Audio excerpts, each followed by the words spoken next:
Les agriculteurs de Bousso, dans la province du Charibagrimi, bénéficient du crédit agricole au titre de la campagne agricole en cours. C'est dans le cadre de la politique du gouvernement axée sur la promotion de l'autosuffisance alimentaire que l'Office national pour la promotion de l'emploi leur alloue ces crédits dans l'optique de leur permettre d'accroître leur productivité et à terme lutter contre l'insécurité alimentaire et la pauvreté. Des remboursements sans intérêt au moment opportun. Le chef de mission de l'UNAPE, Mohamed Al-Hafiz Ouchar, invite les bénéficiaires à s'adonner davantage aux travaux de la terre nourricière comme le veulent les plus hautes autorités de la République.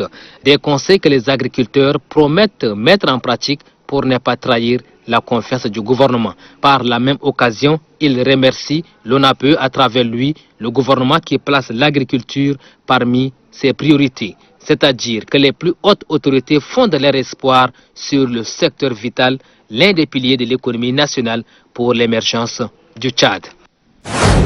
L'UNICEF, partenaire du gouvernement en matière de santé publique, ne cesse d'apporter sa contribution dans le cadre de la prévention de la pandémie et l'amélioration de la qualité de la prise en charge des malades Covid-19. Ce don est constitué de 20 lits, 20 matelas neufs et 500 gels hydroalcooliques. Le chef de bureau par intérim, UNICEF Mundou, a réitéré l'appui financier et technique de son institution dans la lutte contre cette dangereuse maladie. Dans les jours qui viennent, l'UNICEF va appuyer financièrement la formation du personnel des centres de santé du district de Mundou et du district de Benoï en matière de prise en charge du Covid-19 et de surveillance épidémiologique dans le cadre de la pandémie à Covid. Réceptionnant cet important don, le gouverneur de la province du Logone occidental a, au nom du maréchal Idriss Déby Itno, président de la République, chef de l'État, remercié l'UNICEF de tout ce qu'il fait pour le bien-être de la population dans la province. Cet appui, faut-il le rappeler,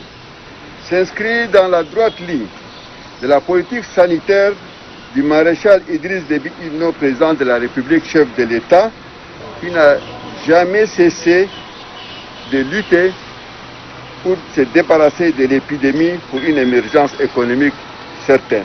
Le gouverneur de la province du Logone occidental, Dogo Yacoub, a rassuré l'UNICEF qu'il veillera personnellement à ce que ce don sera utilisé au profit des malades de Covid-19. 4 arrondissements de la ville de Pala, 800 au total, les plus vulnérables pour recevoir l'aide alimentaire gouvernementale, dont 800 sacs de riz et de maïs ont été mis à la disposition du maire de la ville, Tao Indabo, par la cellule d'assistance aux démunis du Mayukibu-Ouest pour secourir les personnes nécessiteuses de sa population en cette période de crise sanitaire du Covid-19. Raison pour le maire d'exprimer sa gratitude au président de la République Idriss Déby Itno pour sa promesse tenue en faveur de personnes vulnérables qui sont affectées directement par les conséquences sociales de la pandémie de coronavirus.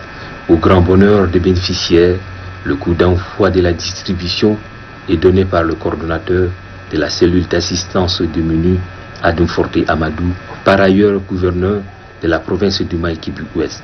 Maintenant, chacun rentre avec un sac de riz ou de maïs. Je remercie au président de la République du Tchad, Idriss Déby Itno.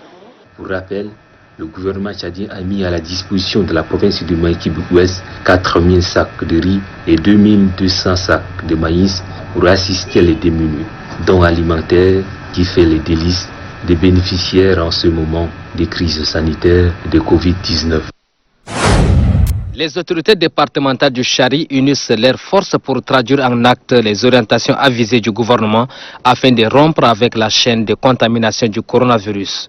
Cette vaste campagne initiée dans ce département qui n'a pas échappé à cette maladie a permis de sensibiliser les autorités administratives, civiles, militaires, les chefs traditionnels sur les mesures de prévention. Face à cette maladie, le préfet du département du Chari appelle la population à la vigilance accrue. Chacun doit prendre la responsabilité comme l'État lui a confié. Essayez de sensibiliser vos chefs du village, vos responsables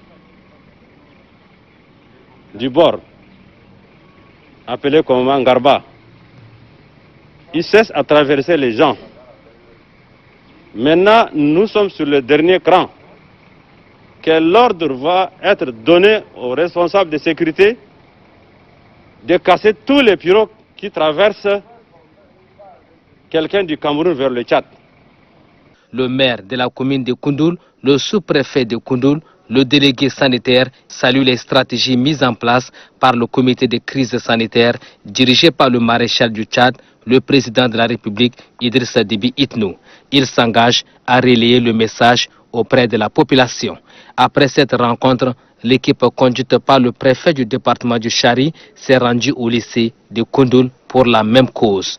Le préfet a recommandé aux élèves et enseignants le respect des mesures barrières.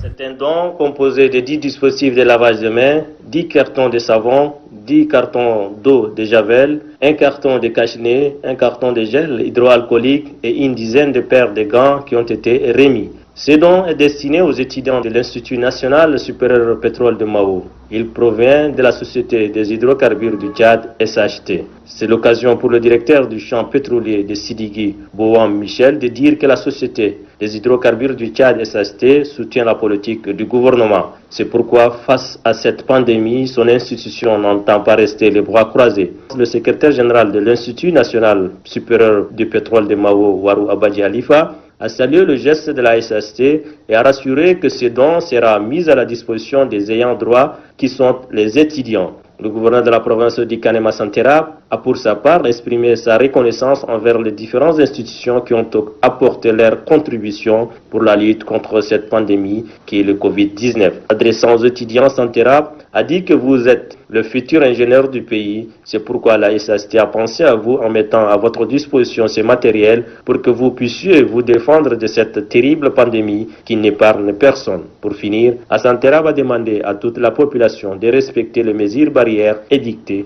par le gouvernement. Cette avenue, précédemment appelée avenue Idriss Déby Itno, est rebaptisée avenue Maréchal Idriss Déby Itno. Pour le maire de la ville d'Abéché, Mohamed Saleh Ahmad Adam, la rebaptisation de cet axe fait suite à l'élévation du chef de l'État Idriss Déby Itno au grade du maréchal. Pour mettre en application le décret qui avait entériné la décision de l'Assemblée nationale pour élever Monsieur le Président de la République au rang du maréchal du Tchad. Nous avons rebaptisé cette avenue au nom du maréchal Idriss Déby Itno. Dans son discours inaugural, le préfet du département de Ouara, Mohamed Adam Mohamed, a souligné que par ses gestes, la population d'Abéché, à travers la commune, vient de témoigner son soutien au président de la République Idriss Déby Itno pour sa politique du développement. Rappelons que cet axe est long d'environ 2 km menant vers l'aéroport d'Abéché. Les responsables administratifs, les chefs représentants des chefs des cantons et les chefs militaires, tous autour du premier magistrat de la province du Borkou, Ahmad Kardayou Hissène. Séance autour de laquelle 2 points ont constitué l'objet.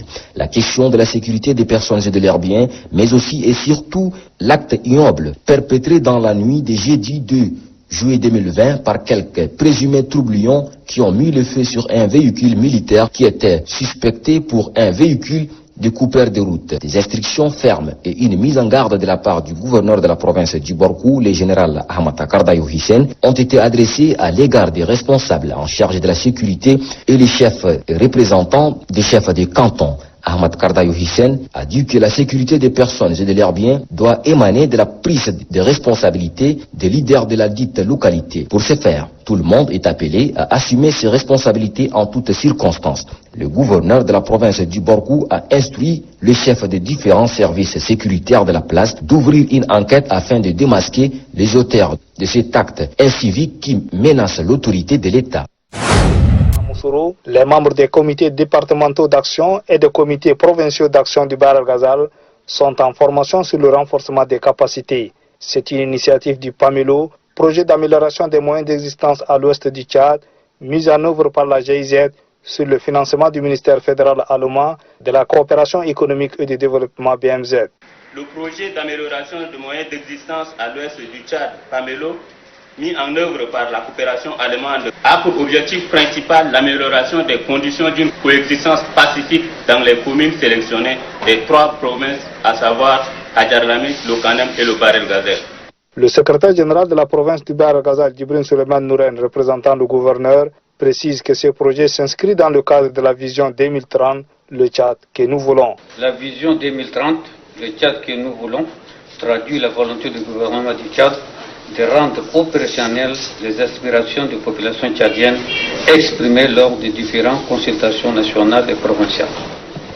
C'est dans cette dynamique que s'inscrit le projet d'amélioration des moyens d'existence à l'ouest du Tchad. Durant 5 jours, les participants venus du département de Bahr el Ghazal Ouest, de Cléta et ceux du Bahr el Ghazal Sud échangeront des idées sur le rôle et responsabilités des CDA et CPA, le montage et suivi des projets, les techniques de collecte et d'analyse des données.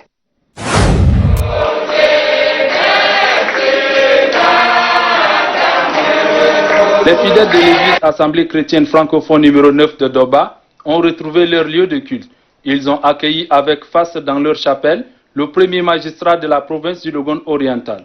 Le secrétaire général de l'entente des églises et missions évangéliques de la province du Logone oriental, Mian Ossom, a, au nom de tous les fidèles chrétiens du Logone oriental, remercié le gouvernement pour sa lutte sans relâche contre le coronavirus. Se référant à la lettre de Paul aux Colossiens, chapitre 4, verset 2, le pasteur Mian Ossom a martelé que cette pandémie est un combat contre les enfants de Dieu afin de tester leur degré de foi. Quant au respect des gestes barrières, les chrétiens de l'entente des églises et missions évangéliques ne vont pas déroger à la règle. Le gouverneur de la province du Logone oriental, Moussa Haroun Tirgo, a attiré encore davantage l'attention des fidèles sur le respect des mesures barrières, car selon lui, la province continue d'enregistrer des nouveaux cas de Covid-19.